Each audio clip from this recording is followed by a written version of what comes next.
you shouldn't be selling anything without some T's and C's that specifically state that you ain't liable for anything.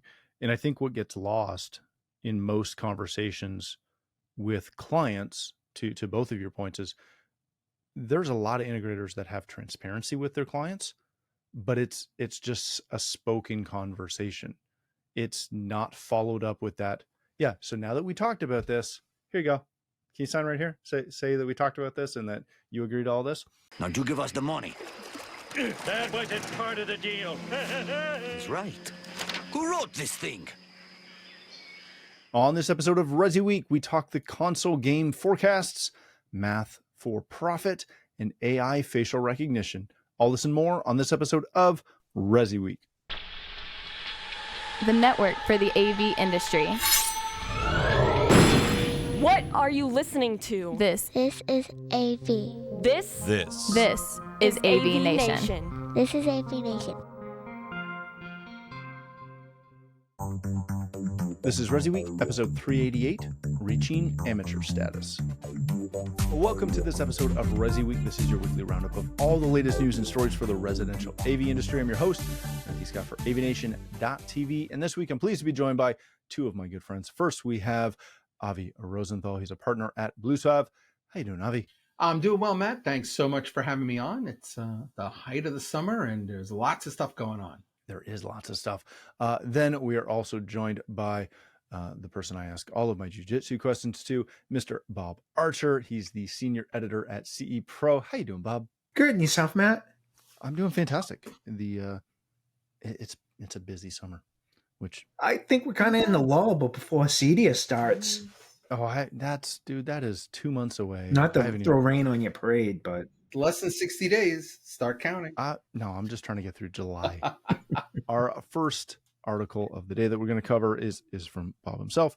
Console gaming market is going to experience some slow growth, just like all the other home entertainment industries. There is going to be a readjustment over the next little bit. Multiple sources are expecting kind of humble growth for the console gaming market. Avi, let me start with this and go read the rest of the article. Bob covers some really good stuff in this. How much of this is pandemic related, i.e. we saw a massive spike, versus the lack of new consoles, the lack of new titles? And I will preface this all with, I am not a big gamer. I think I have an Xbox 360 somewhere in my rack that probably doesn't work anymore. But I haven't got excited for a game or contemplated buying a game since probably like a Call of Duty years ago. I don't even know what's out. I just know that it doesn't seem to get the fanfare it used to. You're not watching the right fan or fair, or because there is. I mean, there have been a couple of really big titles that have come out as of late, but going back to your original question, I think it's all three of those things. So I think it's the bullwhip effect of the pandemic, where everybody went out and bought a console. You know, the whether it was a Switch or a PS or a Xbox, everybody went out and bought one because we were all trapped inside. It's the titles, the content seems to be driving, but because of the supply chain stuff, there were a lack of consoles on the market, right? There were a lot of trouble in getting the chips and the processors and things like that. And so, you know, people waited in line, but they got their boxes and now they're playing their boxes. I also think it's a little bit of FUD factor involved with the Microsoft Activision acquisition that's been going on for quite a while now. It looked like it was going to happen, and now it doesn't look like it may happen, and now it's being fought over. And, you know, there's a lot of back and forth. It looked like Sony was going to sort of take a back seat, but now they're taking a front seat. So I think all of those things have contributed to it. But more importantly, it's more about the we're not spending money on in our house stuff right now. We're spending money on our out of house stuff. And so I think that's indicative of what's going on in the high AV market. It's indicative of what's going on in the outdoor kitchen market, and Home Depot and Lowe's have seen downturns over the last quarter. And again, I hate calling them downturns, because what they are is just readjustment to reality. If you remove the 2020, 2021 numbers and you look at where the ramp was from 17 to 18 to 19, we're on par. High-end audio is doing well. The gaming is doing well. Networking is doing well. Things like that. Tomorrow is a big summer sale day, right? You got Amazon Prime Day coming up this week. Target's got big sales running. So I think, again, it's more about the adjustment from a pandemic world to a non-pandemic world. And I don't think it's a reason to panic. I think it's very good that we know what's going on, but I don't think anybody really needs to readjust their businesses based on it. I think everything is going to flow the way that you expect it to. All right. Bob, when you follow this, what is going to drive the next boon in this market? Is it going to be some form of AR? Is it going to be, again, just new content? Is it going to be the next generation of consoles? Because we've had the current gen for what, Avi, 3 years? Yeah, coming on 3 years now. What's going to drive the future? I think it is going to be stuff like AR, VR, and things like that. As a matter of fact, this morning I plugged in a story in the CE Pro. It'll post soon on the evolution of the multi-purpose or home theater space as a more multi-purpose environment where people will watch TV, sports, they'll stream their movies, and they'll game. They'll game with consoles. Maybe it'll be the golf simulators. Maybe it'll be some other interactive kind of game system like that. But that'll be the next wave. And right now, that's great for our guys because we're talking high-end market stuff. Over the next several years, I think it'll trickle down into the mainstream. Yeah, that's a very good point. All right, gentlemen, let's move on to our next topic of the day. This comes to us from Residential Systems, Math for Fun and Profit, Vitals, Matt Bernarth. It's another one of his articles on business support. Go take a read through it. What he's doing is breaking down your profit level levers and understanding how to truly understand your profit and where that's coming from, where you're making money, where you're losing money, et cetera, et cetera. Let me start with you on this, Bob. Every time I see an article like this, or every time somebody really gets into the nitty gritty of business management, I'm of two minds. One, I'm happy that someone keeps doing it because so many people in our industry really need it. I also try to grasp kind of a more of an overarching question of, is this going to be the thing that's going to sink our industry? The lack of good business practices. It hasn't yet. Yeah, exactly. Avi's right on the money there. It's been like that for decades at this point. I think these guys have had to readjust. There was a time where margins on these products, think back to, plasma TVs and some of the other things in the margins that guys were getting on those. Now they do have to be better in how they bid and how they, sell their systems. But this is an ongoing problem, more so in the resi side than the commercial side. The entire resi industry could learn to look at the commercial market, and I don't think many people have looked at how commercial guys bid and how they conduct business. Or just look at, any number of basic business books. Well, but Matt, I think it also comes down to, it was always surprising to me how somebody would run a business and be willing to pay X number of dollars for something for their business. And that same service, when it came to their home, there was a substantial discount expected because it was being used for home. And so I can remember back when I was an integrator and we would do some light commercial stuff. We do a bar or a restaurant every once in a while. And then we would do the owner's home, and they would look at us like, wait, you want to charge me the same amount that you did for my business to put it in my house? But I'm the only one using it here. Well, but it's the same equipment. So the guys that are doing strictly residential are working on a tighter margin and a tighter profit center than the guys doing commercial. And so articles like this really open up their eyes to all of the things that they may look at their checkbook at the end of the month and wonder, well, we had a great month. The revenue was great and we did all these installs. Why is there nothing left?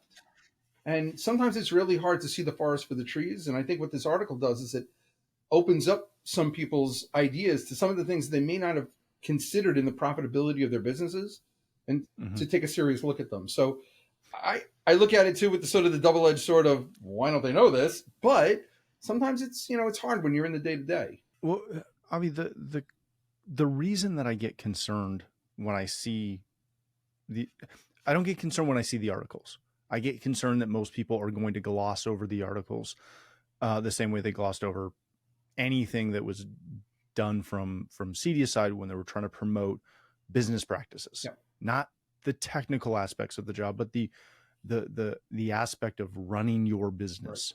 Right. And I contrast it to the construction industry, where that has kind of gone. There's been a significantly larger gap between small companies, mom and pop shops, that they're running quote unquote like a business, but there's a lot of stuff going on. It's not a saleable product. Right. When those owners decide they no longer want to do it, that business will close. Yes. It is not something that is designed or fit to be purchased. Right. Then there's everybody else who's running like a big business that just happens to work in construction. That's what I feel keeps happening in our industry, specifically on the resi side, is the majority of businesses, they're not sellable strictly from the fact that they're not run like an actual business. And there was a time in the construction industry when it was as fragmented as well. I think it's a maturation problem.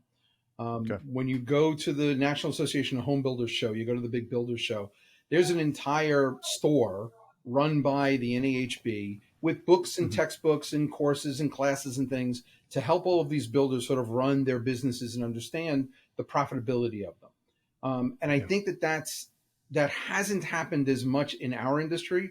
I mean, look, I can remember when Helen Henneveld had, Bedrock, and Bedrock would go into an integrator and teach them, have all the right forms and all the right things and all the right, but in our industry in general, a lot of the people who work in our industry came from other places.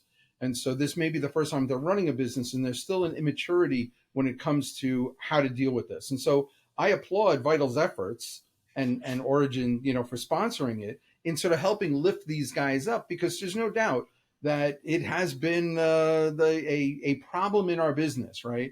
And it's a problem that doesn't necessarily exist in the security world.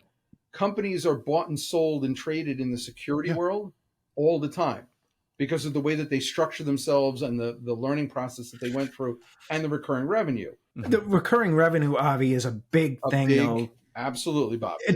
You're absolutely where I would say, we may forget about this, but a lot of these dealers in our industry are small guys that are wearing multiple hats. And I think it's simply a big ask for these guys to have to, okay, you've got to go out and bid. You've got to go out and install. You've got to go out and pick up the gear for the day. That there are only so many hours in the day. Yeah. And it's a tough thing for them, on top of being, they may be an expert in home control or networking, or they may be an audio enthusiast or whatever it may be, to ask them to step outside of their core discipline to tackle something like business management is an entirely different ask. I absolutely agree, Bob. I absolutely agree. And that's why I think what Vital is attempting to do, where they're, the rising tide is lifting all boats, and they're trying to educate, the poor people who are working those 18-hour days and then come back and they're like, oh, now I have to do expenses and accounting. It's a tough road to hoe. There's no doubt about it. We've all been there. Yeah, it's tough. All right, gentlemen, let's change topics yet again. This comes to us from Residential Systems, a new white paper from Parks Associates on facial recognition. It addresses the role of facial recognition technology for security and personalization in the home. There's a link directly there to go take a look at that white paper, and they cover a lot of things, and they've got a bunch of numbers in here. Specifically, one of the ones that stuck out to me was that 37% of consumers trust the companies that have access to their personal data. We could go in so many directions on this. Avi, let's start with maybe the simplest one is there's tons of facial rec that's coming out and being available in smart home products, in IoT products, whether it's a doorbell, whether it's a camera system, whether it's an alarm panel, whether it's a refrigerator.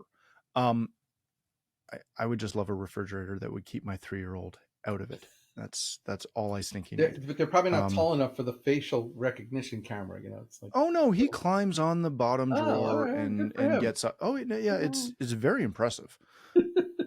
My question to you, Avi, that we'll kick this off with is this good or bad for our industry? And should we get involved in this side of it? So it's terrifying. It's actually, in a word, it is terrifying. But it's not terrifying, I think, for the reason that you're probably thinking. The technology itself is not scary, right? The idea that a camera is looking at your face and deciding that you are who you say you are is something that's been around for quite a long time. It's used by governments. It's used, look, every time you pick up your cell phone, chances are your cell phone is looking at your face, recognizing who you are and opening up your cell phone. The reason why it's terrifying for me is because it's reaching amateur status. And that's the part that's terrifying. When people who are not completely educated about all of the nuances of data privacy, data regulation, data liability, cybersecurity, start to utilize some of these systems with some really sensitive data in it, that's the part that scares me down to my very bone. So if I'm an integrator, how do I deal with this? Well, first of all, don't use anything from a company you don't know everything about. All right, that's number one. We all know who the big names in our industry are. We all know who the long-term players are. We all know who we have trust in. You work with those companies when you're dealing with data privacy. You don't buy something off of some Alibaba, Amazon website that you don't know the legitimacy or longevity of and use it in a system, even though it may be cool tech or it may be the greatest gadget or it may be the right price. Data privacy is the part that is the terrifying part to me. So the facial rec, I get. We use it every day. No problem. Being the integrator and installing it and then monitoring it, configuring it, and maintaining it, totally different issue. So Bob, given what Avi just said, we do know the big players. But as we've seen in recent lawsuits with all the big players, they're not doing a great job of maintaining that data either. At what point do we as a channel kind of sit back and just do the you know what? I don't want to touch that. That's a really I think that's a case by case basis. You ask me, I'm going to say what my opinion is. Avi will have his own opinion. You have your own opinion. I think that's up to everyone's own discretion. I think the whole key is to be transparent with end users about this whole thing. We're still in the early stages of this. I think back to several years ago when Samsung got caught for illegally listening to consumers with their smart TVs and how that impacted things. Do we really know if it's any different now? We all question our privacy when you get those pop-up ads after you've been looking at a set of sneakers on Google or something. But I think everybody will take it case by case, and it'll depend on how they feel about that and how inclusive they want those technologies into their lives. So I'm to the point where internally in our company, we're having conversations about whether we're going to sell smart CCTV systems and not your traditional DVR, NVR based, but specifically the smart home stuff from the privacy issues. And we were talking about this last week on the show in reference to some of the Hikvision stuff and the Dawei stuff. which again, I'm only naming them because it was on the show and there's a massive BBC article about it. But there are some legitimate legal concerns internally for us as a company where we just don't want to be involved in that necessarily. We haven't come to terms on it, but it's an active conversation internally with our stakeholders and with our legal team. And disclosing that information and the potential of it towards your client who's buying these systems, who in turn is dealing with the public in whatever capacity that they're dealing with them. Yes, it opens up an enormous can of worms. So I think, Matt, if we talk about what the integrators should be doing to sort of protect themselves, I think what Bob said is absolutely right, is the transparency of it. So I wouldn't necessarily shy away from the installation. If a client comes to you and says, I want a video analytics system so I can see the cars that are pulling in or the people walking up or things like that. But I'd be damn sure that I would make sure that they sign a document that limits my liability. So if they happen to see something and get in trouble for seeing it, or they record something or something leaks out, that client knows that, these are the possibilities. The transparency in the conversation between you and your client is the most important part. What's going to protect you in the end and turn a potentially adversarial relationship into a partnership relationship is when you can sit down with that client 6 months later when they're holding a lawsuit in their hands and say, okay, we talked about this.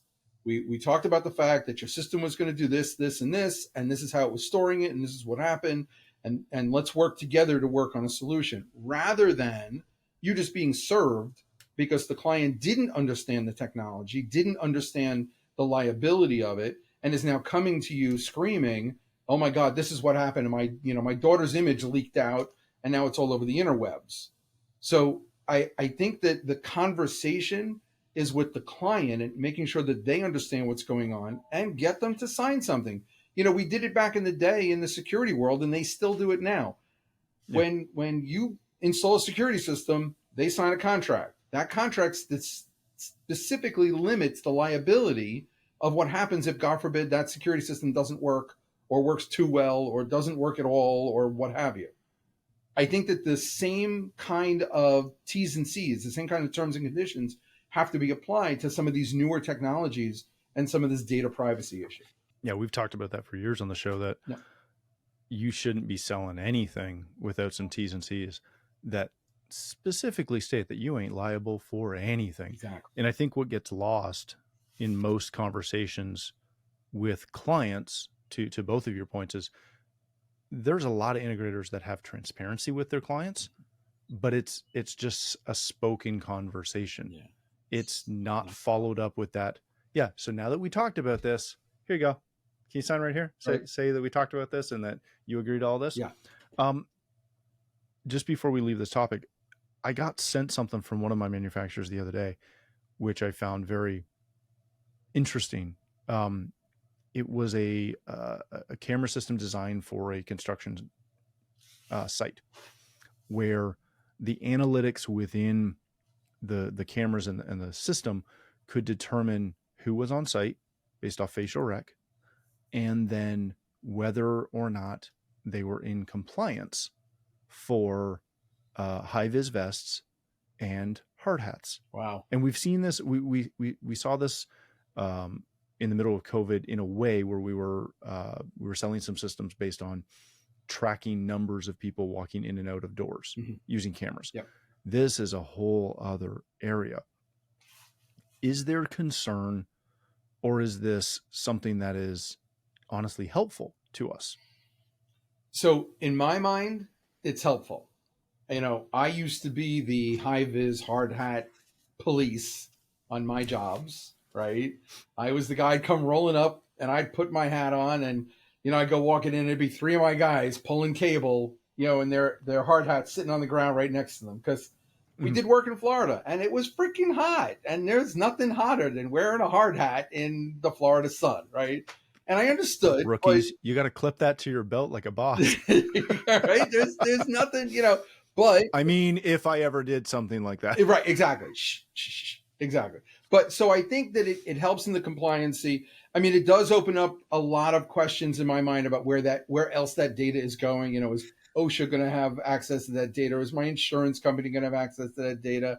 You know, unfortunately, when an accident happens, is somebody then going to look at that camera data and go, aha, you see, he wasn't wearing his hard hat?